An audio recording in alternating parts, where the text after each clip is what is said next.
मैं गागर में सागर पत्रिका के लेखक और गागर में सागर हिंदी क्लासेस में आपका स्वागत एवं अभिनंदन करता हूँ। पिछली वीडियो में व्याकरण के अंतर्गत हम लोग वर्णमाला का अध्ययन किया। वर्णमाला के विशेष हम लोगों ने अध्ययन किया। आज उसके आगे मैं शब्द का अध्ययन हम लोग करेंगे। शब्द क्या है और शब्द का जो वर्गीकरण किया गया है, कौन कौन उसका वर्गीकरण है, उस पर हम आज चर्चा करेंगे। शब्द है क्या और उसका वर्गीकरण क्या।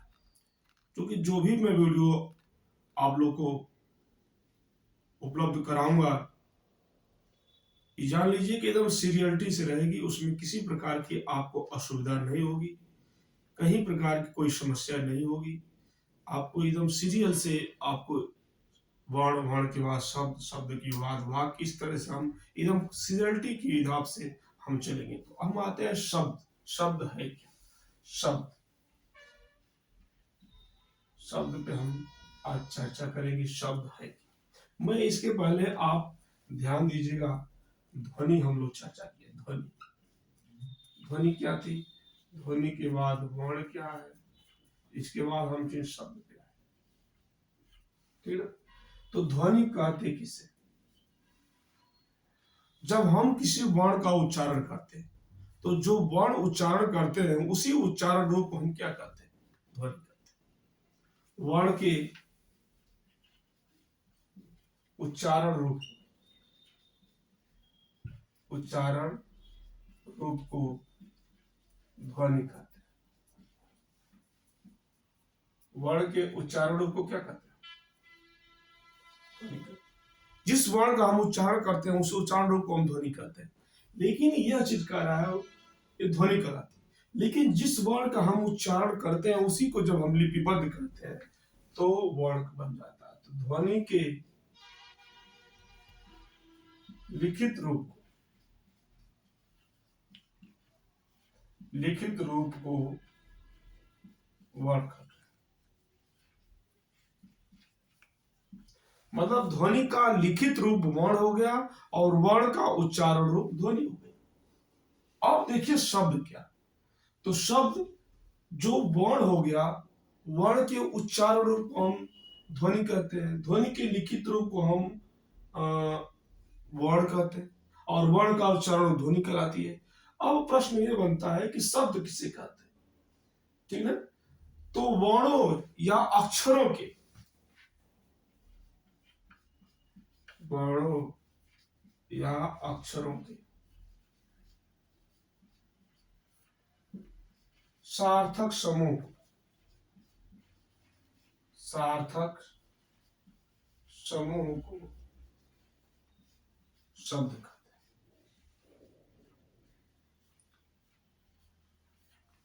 हैं। जो वर्णों या अक्षरों का सार्थक समूह होता है उसी को हम क्या कहते हैं? शब्द कहते हैं।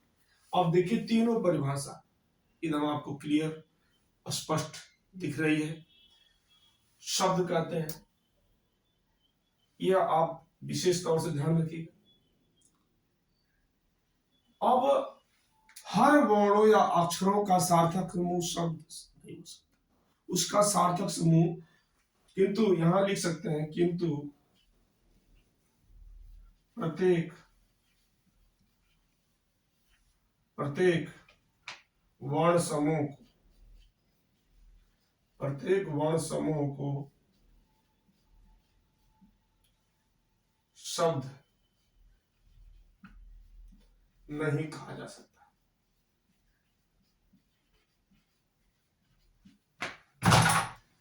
समूह को शब्द नहीं कहा जा सकता। मतलब हर जो प्रत्येक वर्ण समूह होता है, हर प्रत्येक वर्ण समूह को हम शब्द नहीं कह सकते। जान लीजिए जैसे हम लिखते हैं, ये आपका, जैसे मान लीजिए हम लिख देते हैं फल, तो ये अक्षरों का एक सार्थक समूह हो गया आपका शब्द। लेकिन इसी को हम यदि लिख दें लफ, इसका कोई सार्थक समूह है? लफ क्या होता है? जैसे लफ, आप स्नाउ, ये कोई सार्थक नहीं। इसलिए कह रहा है कि वर्णों या अक्षरों के सार्थक समूह को हम क्या कहते हैं, शब्द कहते हैं। लेकिन किंतु प्रत्येक वर्ण शब्द, जो प्रत्येक वर्ण समूह को हम शब्द नहीं कह सकते। इस बात को ध्यान, जैसे फल हो गया एक सार्थक शब्द, लफ क्या इसका, इस तरीके को प्रत्येक को हम शब्द नहीं कह सकते, लेकिन सार्थक वर्ण समूह को हम शब्द कह सकते हैं। इस बात को ध्यान रखिएगा कि शब्द क्या है। अब हम आते हैं शब्द का जो जाल है, शब्द का जो भेद है, शब्द का वर्गीकरण जो है, इस पे हम चर्चा करते हैं। शब्द का वर्गीकरण, शब्द का वर्गीकरण कैसे है, शब्द का वर्गीकरण, इसको आप ध्यान रखिए, बहुत महत्वपूर्ण है, यहां से परीक्षा में जरूर पूछा जाता है। आप ध्यान रखिएगा, प्रयोग के आधार पर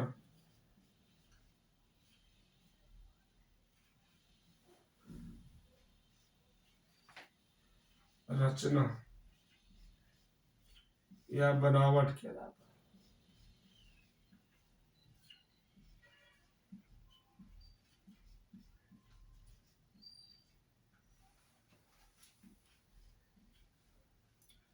अर्थ के आधार पर,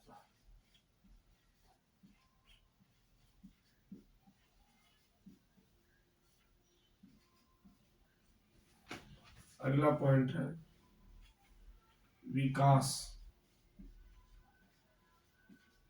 या उत्पत्ति के आधार पर।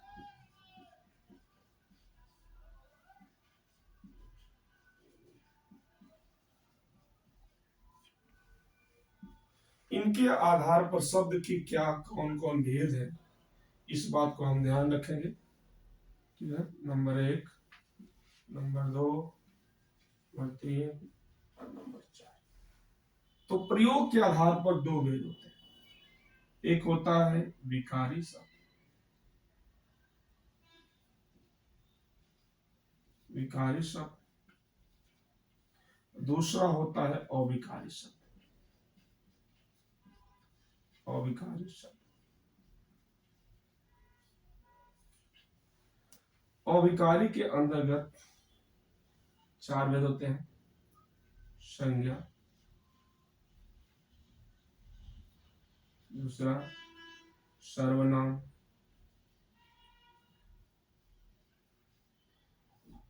तीसरा क्रिया, चौथा विशेषण।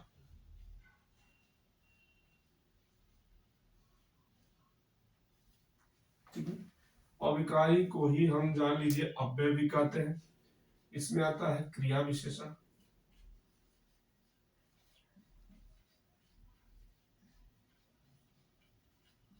क्रिया विशेषण, संबंध बोधक,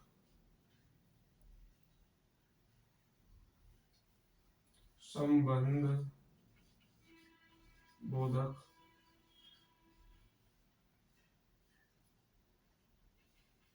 संबंध बोधक, समुच्चय बोधक,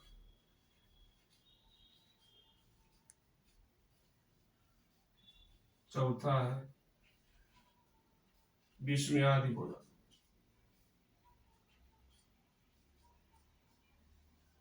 विस्मयादि बोधक।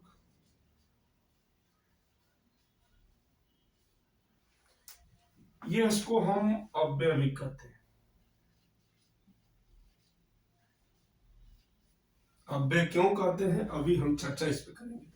अब रचना या बनावट के आधार पर, रचना या बनावट के आधार पर 3 भेद होते हैं। रूढ़ शब्द,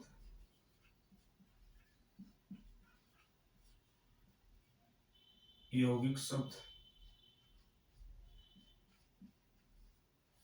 यौगिक शब्द, योग रूढ़ शब्द, योग रूढ़ शब्द। अर्थ के आधार पर ये 2 भेद होते हैं। एक सार्थक शब्द, दूसरा निरर्थक शब्द, निरर्थक शब्द। अब विकास या स्रोत के आधार पर जो शब्द के भेद होते हैं, इसमें आता है तत्सम। तत्सम शब्द, तद्भव शब्द,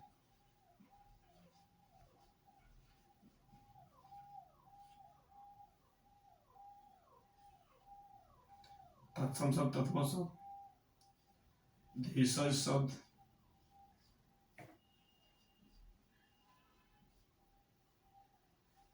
विदेशज शब्द, विदेशी शब्द, और लास्ट आता है संकर शब्द।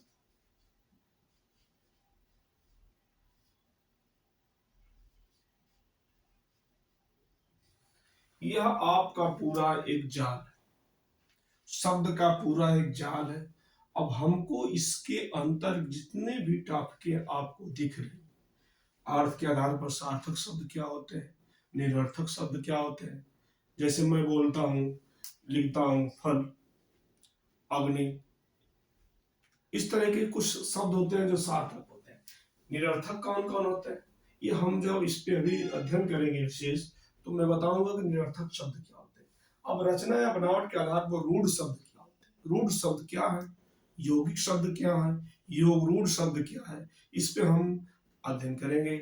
इसके बाद हम प्रयोग के आधार पर जो भेद होते हैं, विकारी शब्द, अविकारी शब्द। विकारी क्या है, जिस शब्द पे लिंग वचन कारक का प्रभाव पड़ता है या लिंग शब्द के अनुसार वो परिवर्तित हो जाते हैं, वो विकारी शब्द का। अविकारी, जिसपे लिंग वचन और कारक का कोई प्रभाव नहीं पड़ता, वे शब्द जिस पर लिंग वचन कारक का कोई इफेक्ट या कोई प्रभाव नहीं पड़ता, वे सब अविकारी कहलाते हैं, अव्यय कहलाते हैं। जैसे किंतु हो गया, परंतु। तो ये जो टॉपिक आपको है, अभी हम विशेष तौर से अध्ययन करेंगे कि विकारी के अंतर्गत जो एक क्वेश्चन ध्यान रखिएगा, एक क्वेश्चन यहाँ से हमेशा पूछता क्या तरीका क्या, पूछने का तरीका ये है कि जैसे पूछ देगा कि विकारी शब्द है, विकारी शब्द है, विकारी शब्द क्या है, विकारी शब्द, इसमें देगा संज्ञा, दूसरा देगा सर्वनाम, तीसरा देगा क्रिया, और चौथा देगा क्रिया सभी। तो आप ध्यान रखिएगा, चूंकि मैं विकारी के अंतर्गत 4 बता रहा हूं, अविकारी के अंतर्गत भी 4 भेद होते हैं। ये क्वेश्चन हमेशा कहीं ना कहीं अच्छे कंपटीशन में, चाहे टीजीटी हो, चाहे फीजीटी हो, चाहे यूपी टेट हो, चाहे सुपर टेट हो, चाहे केबीएस केंद्रीय विद्यालय की जितने भी भर्ती होगी परीक्षा हिंदी संबंधित हो, चाहे यूजीसी नेट हो, एक क्वेश्चन यहाँ से जरूर पूछता है कि अविकारी के अंतर्गत कौन सा। तो अविकारी में 3 इसमें से रख देगा, इसमें से 1 रख देगा, चाहे 3 इसमें से रख दे। इस तरह से जैसे आप क्वेश्चन दिया, तो आपको जान लीजिएगा कि सभी, इसका जो क्वेश्चन है वो सभी आपका। तो क्रिया भी आता है, सर्वनाम भी आता है, संज्ञा भी आता है, और चूंकि तीनों है इसलिए यहाँ पर सभी होगा। यही पर अविकारी पूछ दे, अविकारी शब्द, अविकारी शब्द, संज्ञा, वही टॉप, क्रिया विशेषण,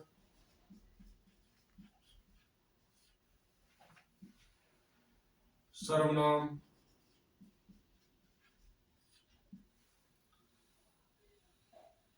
क्रिया। तो अब देखिए इसमें क्या है, अविकारी क्रिया विशेषण। तो इस तरीके से एक क्वेश्चन यहां से जरूर पूछा जाता है कि अविकारी शब्द क्या है। चाहे प्रश्न पूछेगा कि अव्यय शब्द क्या है। अव्यय वे शब्द होते हैं जिस पर लिंग वचन पुरुष कारक का कोई प्रभाव नहीं पड़ता हो, वो शब्द यथास्थिति बना रहता है, चाहे किसी भी परिस्थिति में वह अपनी स्थिति को परिवर्तित नहीं कर पाता है, वो शब्द परिवर्तित नहीं हो पाता है लिंग वचन कारक के अनुसार, इसलिए वो शब्द क्या कहलाते हैं, आपके अव्यय कहलाते हैं। तो अभी हम इस पे विशेष अध्ययन करेंगे कि अलग अलग क्या है, तो हम इसको देखते हैं।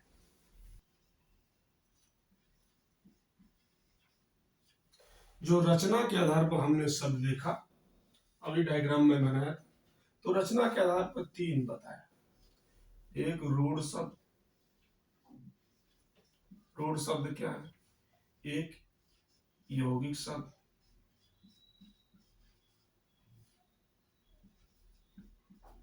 और तीसरा है योग रूढ़ शब्द। योग रूढ़ शब्द, ये तीन डायग्राम जो मैं बता, तीन भेद होते हैं जो ये किसके आधार पर? रचना के आधार पर या बनावट के आधार पर। तो इस तरीके से रूढ़ शब्द क्या है, रूढ़ शब्द क्या होता है, ठीक है? रूढ़ शब्द क्या है? रूढ़ शब्द वे शब्द होते हैं, ये ध्यान रखिएगा कि रूढ़ शब्द वे शब्द होते हैं जिनका खंड सार्थक नहीं होता। कह सकते हैं जिन शब्दों का खंड, जिन शब्दों का खंड सार्थक न, सार्थक न, मतलब जिन खंडों का सार्थक शब्द न, मतलब जो खंड हम, चलो, तो जिन शब्दों का खंड सार्थक न, मतलब जिन शब्दों का हम खंड करते हैं, उसको भी तोड़ते हैं, तो उसका सार्थक अर्थ नहीं निकलता। जिन शब्दों का खंड सार्थक न हो उनको हम रूढ़ शब्द कहते हैं, मतलब खंड करने के बाद उनका सार्थक अर्थ नहीं निकलता। जैसे हम लिखते हैं रोटी, रोटी, रोटी हो गया, ठीक ना? फल हो गया, नल हो गया। कुछ शब्द ऐसे हैं इनका जब हम खंड करेंगे, जैसे हम नल लिखते हैं, जैसे हम नल का खंड करते हैं, नल, जब नल का खंड करेंगे तो न प्लस ल, इसका कुछ अर्थ है, न का कोई अर्थ है, ल का कोई अर्थ है। इसलिए कहा जाता है कि इनका जब हम खंड करते हैं तो उनका कुछ अर्थ निकलता उकलता नहीं है। इसलिए इस बात को ध्यान रखिए कि जिन शब्दों का खंड सार्थक न हो, खंड करने के बाद उसका सार्थक अर्थ न निकले, उसी को हम रूढ़ शब्द कहते हैं, ठीक है? ये ध्यान रखिए। रोटी है, रो को जब तोड़ेंगे, जैसे हम रोटी लिखेंगे रो प्लस टी, रो का कुछ अर्थ होता है, ये दोनों निरर्थक शब्द, ठीक है? इसलिए आपका क्या हो गया? रूढ़ शब्द हो गया। या यूं कह सकते हैं कि उनका कोई अर्थ ना निकले, सार्थक तो करते हैं या खंडन तो करते हैं, खंडन करने के बाद जब उसका कोई सार्थक अर्थ न निकले, उसी को हम क्या कहते हैं? रूढ़ शब्द कहते हैं। ध्यान रखिए, जिन शब्दों का खंड सार्थक ना हो उसको रूढ़ शब्द। अब आता है कि यौगिक शब्द किसे कहते हैं? यौगिक, यह यौगिक शब्द क्या है? तो कहा जाता है कि जो दो, जो दो रूढ़, या कह सकते हैं जो दो शब्दों के योग से बनते हैं, जो दो शब्दों के योग से बनते हैं,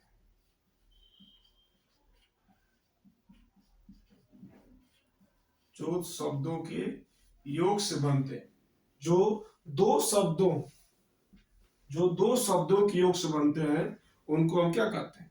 जो दो शब्दों के योग से बनते हैं उनको हम यौगिक शब्द कहते हैं। क्या कहते हैं? यौगिक शब्द है।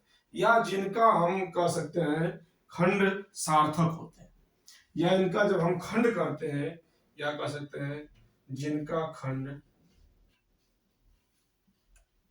इनका खंड सार्थक होता है।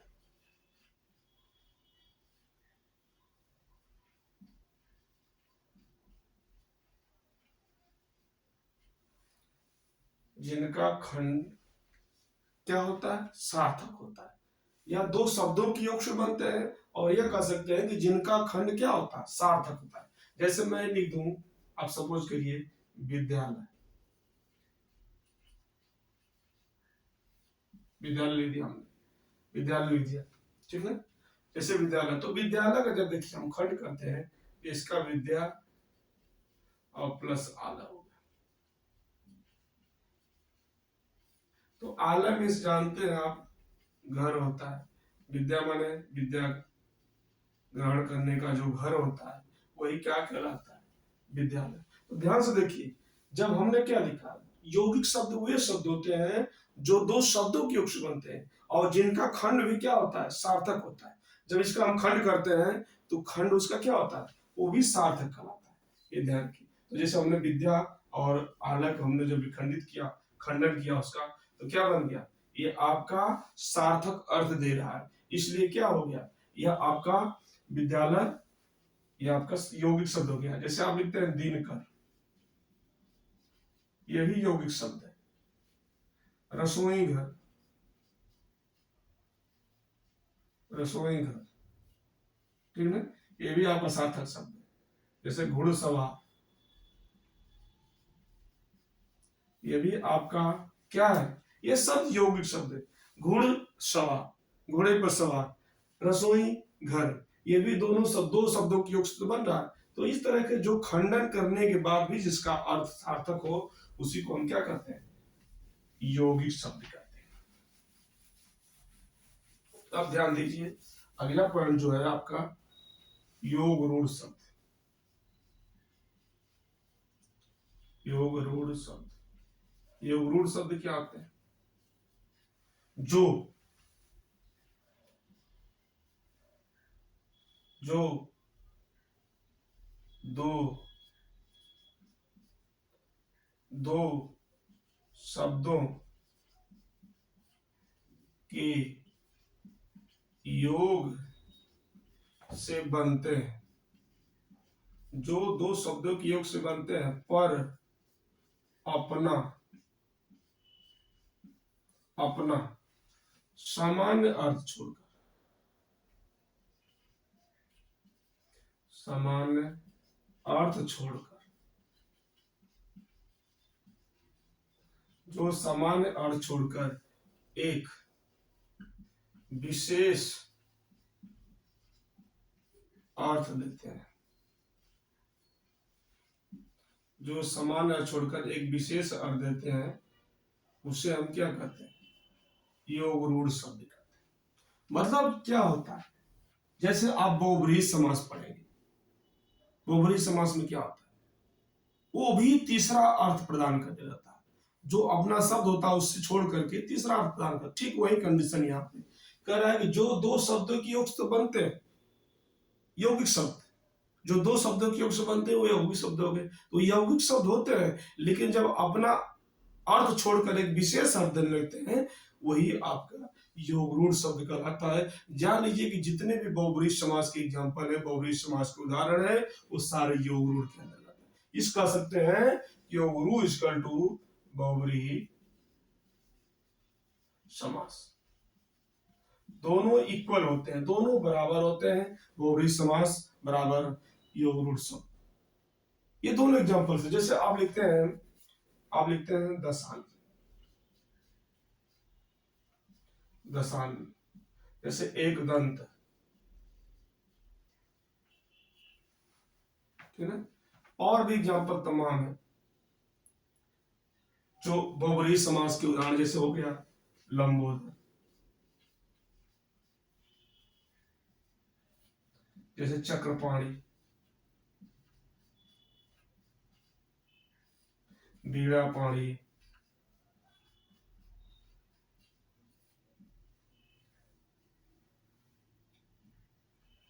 ठीक है। अब देखिए कैसे, जैसे एक दंत हो गया, एक दांत थे जिसके, अर्थात देखिए दो एक दंत, ये दो यौगिक शब्द तो है, लेकिन एक तीसरा अर्थ प्रदान कर रहे हैं, एक दंत गणेश को कहा जाता है। बीड़ा पाणी, बीड़ा है पानी, पानी में से होता हाथ, बीड़ा प्लस पानी, पानी में से होता है बीड़ा, बीड़ा और पानी में से होता हाथ, जिसके हाथ में बीड़ा होती है उसी को सरस्वती कहा जाता है। तो तीसरा अर्थ है चक्र पाणी, चक्र है जिसके हाथ में, उसको हम क्या कहते हैं, विष्णु कहते हैं। और लंबोदर, लंबा है उदर जिसका, लंबा प्लस उदर, उधर लंबा, लंबा मन लंबा, उधर मन होता पेट, जिसका लंबा पेट था उसको हम क्या करते हैं, गणेश कहते हैं। 10 आनंद, 10 है आनंद, आनंद में होता मुख, 10 मुख वाला कौन था, रावण था।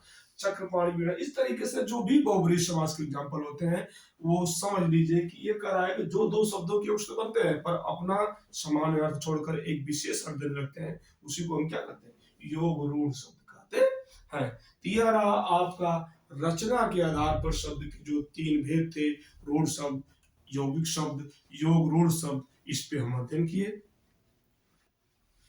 अब उत्पत्ति के आधार पर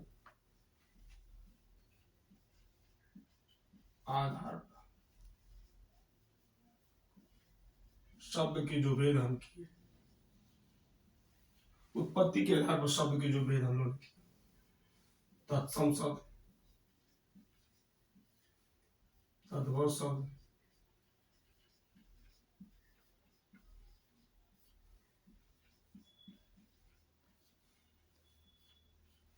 देशज शब्द,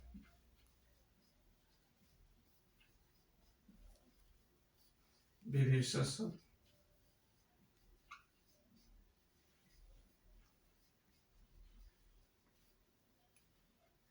संकर शब्द।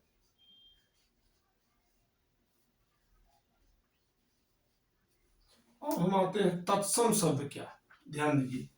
तत्सम शब्द जो होता है दो शब्दों की उसमें, तत् प्लस सम,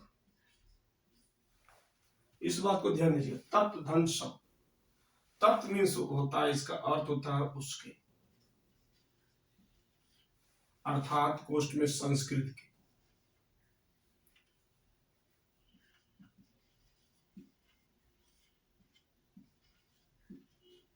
असम मीन्स होता है समान, अर्थात यूं हम कह सकते हैं कि जो संस्कृत के समान होते वो शब्द क्या कहलाते हैं, तत्सम कहलाते हैं। या यह कह सकते हैं कि जो शब्द संस्कृत के होते हैं उसका हिंदी में ज्यों का त्यों प्रयोग किया जाता है, मतलब उसके शब्दों में कोई परिवर्तन नहीं किया जाता, उसी को हम क्या कहते हैं, तत्सम। ठीक है, तो इस तरीके से आप कह सकते हैं कि हिंदी में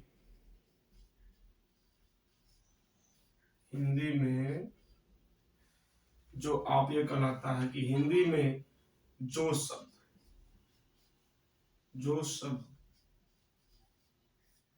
मूल रूप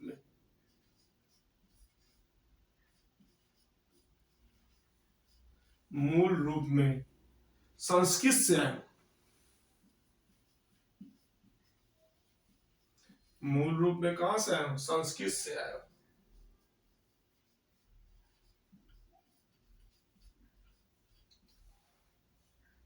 हिंदी में जो शब्द मूल रूप में संस्कृत से जो शब्द आए हों उसको हम क्या कहते हैं, तत्सम कहते हैं।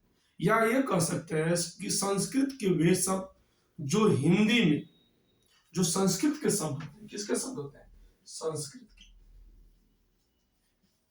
संस्कृत के जो शब्द होते हैं यथावत हिंदी में ज्यों का त्यों प्रयोग कर लिए जाते हैं। मतलब संस्कृत के जो शब्द होते हैं वो हिंदी में यथावत जैसे का तैसा जो शब्द होता है उसी तरह जो प्रयोग कर लिए जाते हैं वह आपके क्या कहलाते हैं, तत्सम शब्द कहलाते हैं। जो संस्कृत का, यह भी कह सकते हैं आप कि जो संस्कृत के शुद्ध रूप होते हैं उस तत्सम कहलाते हैं, या संस्कृत के शुद्ध रूप को तत्सम शब्द। लेकिन ये आप परिभाषा इतना जान लीजिए कि संस्कृत के जो शब्द होते हैं हिंदी में ज्यों का तो, मतलब संस्कृत से शब्द आते हैं हिंदी में प्रयोग कर लिए जाते हैं, वो तत्सम कहलाते हैं। जैसे हम लिखते हैं, आप जान लीजिए, जैसे मैं लिखता हूं अग्नि, अग्नि, जैसे लिखता हूं गोधूम, जैसे लिखते हैं अंगुष्ठ, जैसे लिखते हैं अंगुली,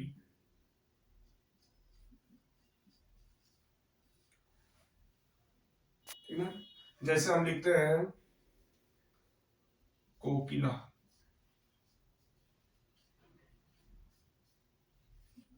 जैसे हम लिखते हैं कपोत, कपोत एक कबूतर शब्द, इसका गोधुम गेहूं को कहते हैं। अग्नि आप समझ ही रहे हैं, इसका आग हो जाए। अंगुष्ठ अंगूठे को कहते हैं। अंगुली अंगुली को कहते हैं। जैसे हम लिखते हैं ओष्ठ, ओष्ठ आपका ओठ हो गया। दंत, इस तरीके से आपका तत्सम शब्द, आप ध्यान दीजिएगा, तत्सम शब्द वे शब्द होते हैं जो संस्कृत के शब्द होते हैं और हिंदी में जो कहते हैं प्रयोग किए जाते हैं, उसी को हम क्या कहते हैं, तत्सम कहते हैं। मतलब संस्कृत का शुद्ध रूप क्या कहलाता है, तत्सम कहलाता है। ठीक है। इसके बाद जब हम बताएंगे आपको तद्भव शब्द क्या होता है। तद्भव शब्द संस्कृत का जो विकृत रूप होता है, जो बिगड़ा हुआ रूप होता है, वही कहलाता है तद्भव। तद्भव शब्द, ये ध्यान रखिए, ये दो शब्दों से मिलकर बना है, तत् प्लस भव। तत् का अर्थ होता है उसके, अब भव मीन्स होता है उत्पन्न होना।